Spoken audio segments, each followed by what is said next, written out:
Welcome to episode 2 of our Warmoth kit build series. We have got so many things going on. Where do we even start the next project?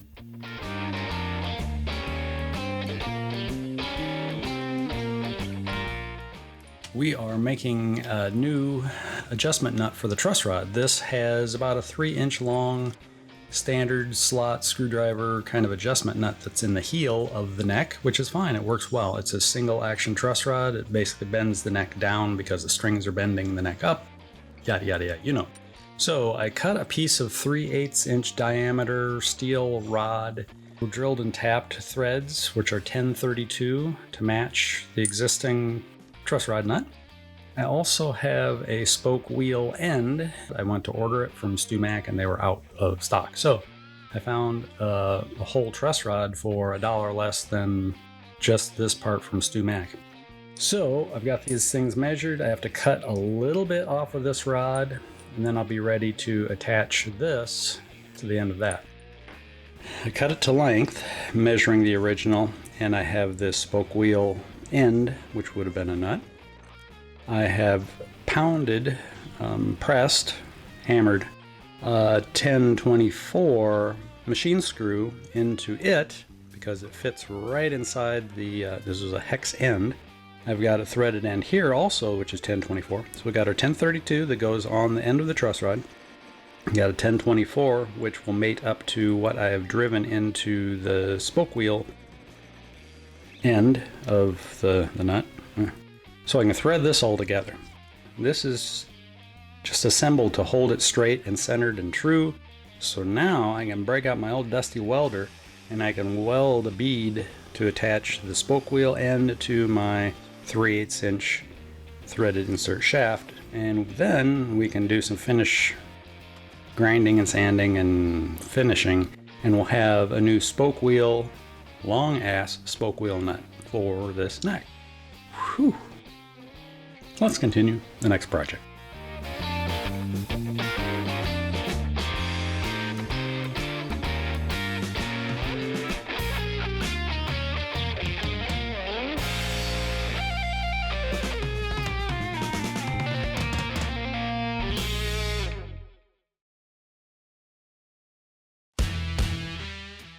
Little things keep happening. We have the spoke wheel truss rod adjustment in, the notch cut in the back of the neck, layout of where I have to put a notch in the body right here to receive the spoke wheel, so that will fit in there eventually. Boop. And we are going to be putting in a locking nut on this neck.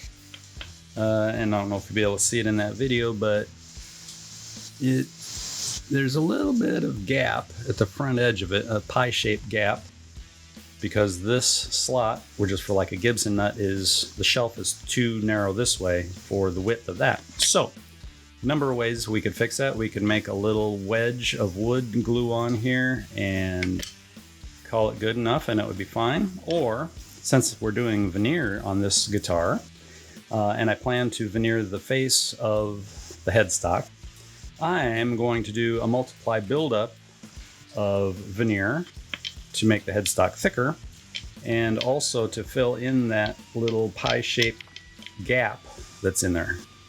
Why, John? Why do you do this? Because I don't have a better hobby. I'm going to do an initial buildup of veneers, not the finished veneer yet, but just thickness build veneers, so we can get close to having that pie-shaped void or gap removed, which is right up here. So now I'm going to do a few quick layers and clamp it up. It's a rainy day in Florida. Big surprise there. So it's a good day to do this and then go inside as I continue the next project.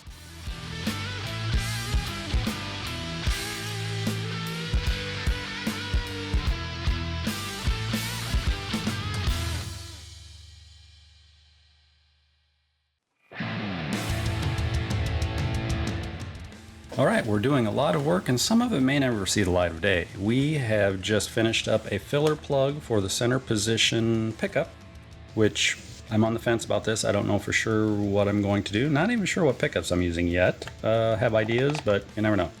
If I do decide to ditch the center pickup, I will glue and press in this plug and then sand the body smooth and be ready for veneer.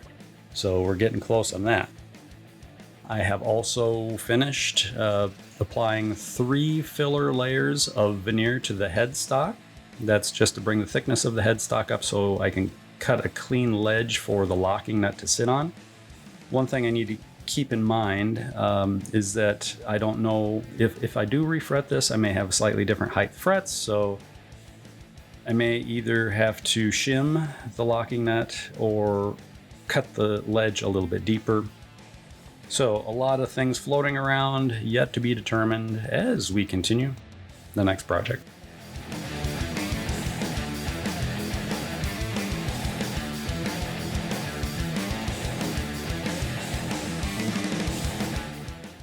We interrupt this broadcast to bring you a weather alert.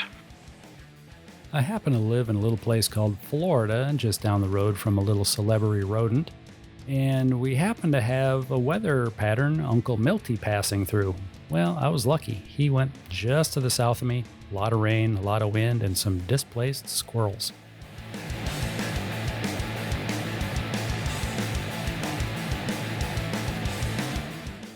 We've got 3 layers of laminate so far on the face of the headstock, 1 more to go. The finished laminate will go on next. Have the locking nut, also have the shelf cleaned out at the Warmoth factory depth. But anyway, I've got the locking nut sitting on there and it fits really good now. Room for 1 more piece, layer of veneer, which is our finish fancy veneer. I was kind of expecting there to be a height issue from the locking nut to the string height over the frets. So we're going to have to shim the locking nut up. Now, you may say, well, these things have shims. Yes, they do. We need a little more than just the thin brass shims that come with this. What am I going to use for my little filler piece? Well, I was thinking I would have some ebony. That'd be good. I also have some Richlite left over. This is a scrap off of a fingerboard. It's paper byproducts, waste paper, and phenolic resin, something like that, smashed together under heat and pressure. It doesn't shrink, it doesn't expand. It is what it is. It's hard. So I'll plane this down to thickness. It's black, which matches the black hardware we're using, so it'll be almost invisible. Almost.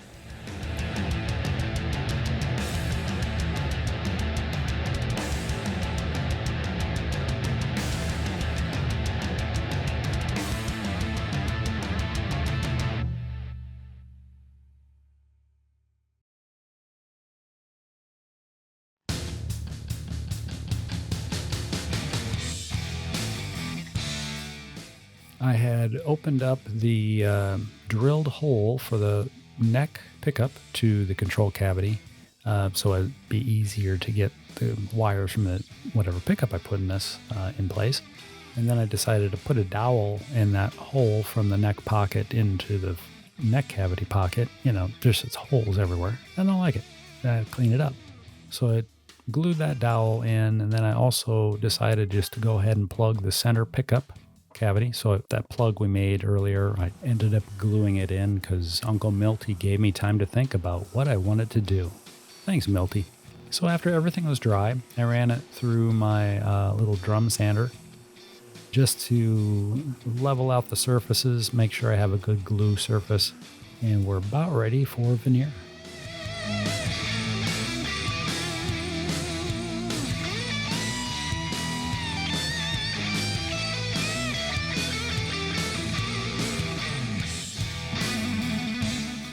So now the cat is out of the bag. There was an unofficial tally of votes, and more people wanted to see this light color pearl eucalyptus veneer go on this guitar than the black limba, which is fine.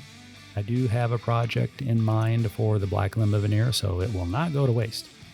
Here we've traced the body shape onto the veneer and using a set of Fisker scissors or something like that. Just to trim it out, it is probably a 1/4 inch oversized roughly all the way around. So it's not a big overlap of veneer, but just about right. And here I'm taping off and creating a little filler plug for the neck pocket. And that is just so when the guitar body and veneer go in the vacuum bag and it's drawn down under vacuum, the veneer won't split as it pulls down into that neck pocket area. But right about here, I started having problems. First, it didn't have the body quite where I wanted it to, but that was easy to fix. And then as it was sitting and drying for a couple hours, my vacuum gauge kind of crapped out, which is not a big deal. It held vacuum. But as I was taking it apart, my bag actually failed, where the valve and the gauge go into the bag. That tore apart. So now I have to fix my bag too. But it lasted long enough to get the veneer on the body, so we're in good shape.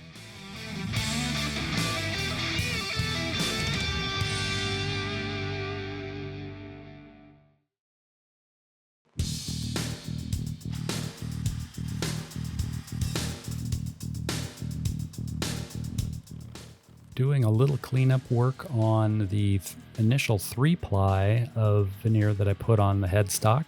And as I mentioned before, this is filler veneer. And I went walnut, maple, walnut, so a dark, light, dark layering. And then this will be a final light color veneer, the pearl eucalyptus on top of everything.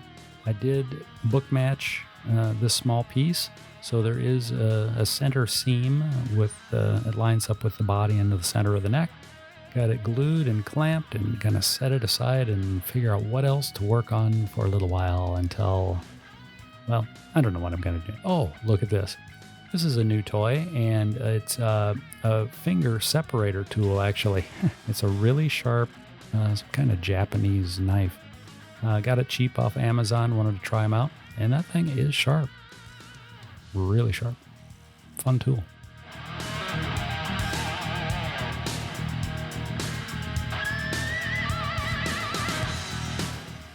Always a little more cleanup, opening up the rest of the neck pocket, trimming away the excess veneer around the body edges.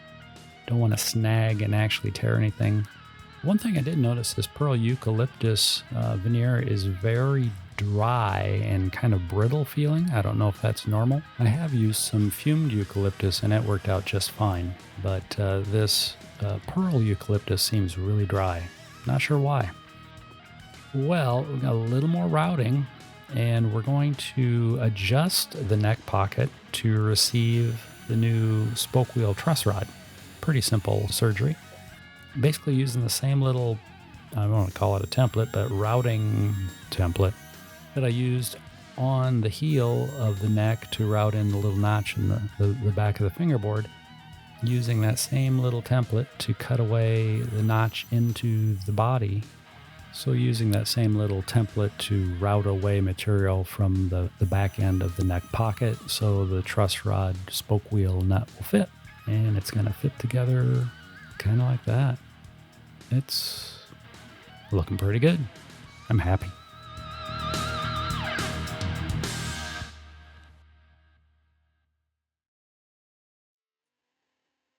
So we've used our registration template to get everything aligned to the center line and also to our scale length minus a half an inch in this case. And then we've used a routing template number 1 to drill our 2 post holes and do the deep, trem block route. Then we used our second template to do the whole mechanism plate and locking block screw route, and put a spacer in the front of it so we could route deeper where the locking block screws will tip down when we do bend ups. Bend ups? Measured everything out. This is a factory Strat style routing already in the back of this. Measured it. It's actually a little bigger here than we need, but that's fine. Either this will just get painted or covered with a plate. There's a number of different ways to do this routing. I used a 1/4 inch spiral bit. This is a down cut bit, in fact, so as it cuts, it's pushing the fibers it's cutting way down instead of tearing them out, so that's kind of nice. I'm using brass inserts and also a clear acrylic plate as base to go over my templates. The original base for this router is so small that as I'd be trying to route the middle of the way in the templates, I'd be falling into the hole in the template. So this is a 3/8 outside diameter. So I'm using a 1/4 inch bit because it has a hole that's big enough for that.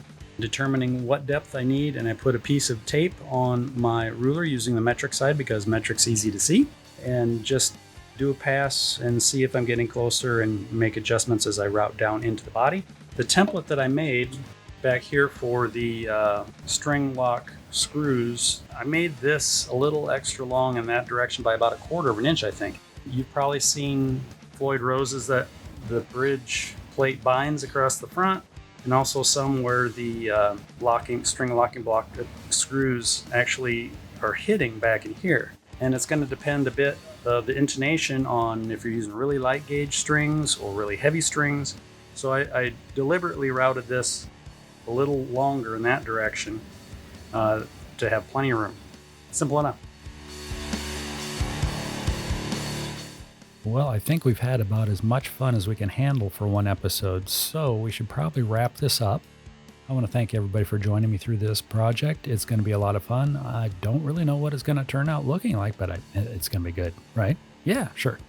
If you haven't done so already, please subscribe to the channel. I greatly appreciate that. Leave a comment or two. I love hearing from everybody all around the world. Hit the bell for future notifications. Give it a thumbs up to let YouTube know you like this kind of stuff, because that's important. Take care of yourself and those around you. Until next time, bye.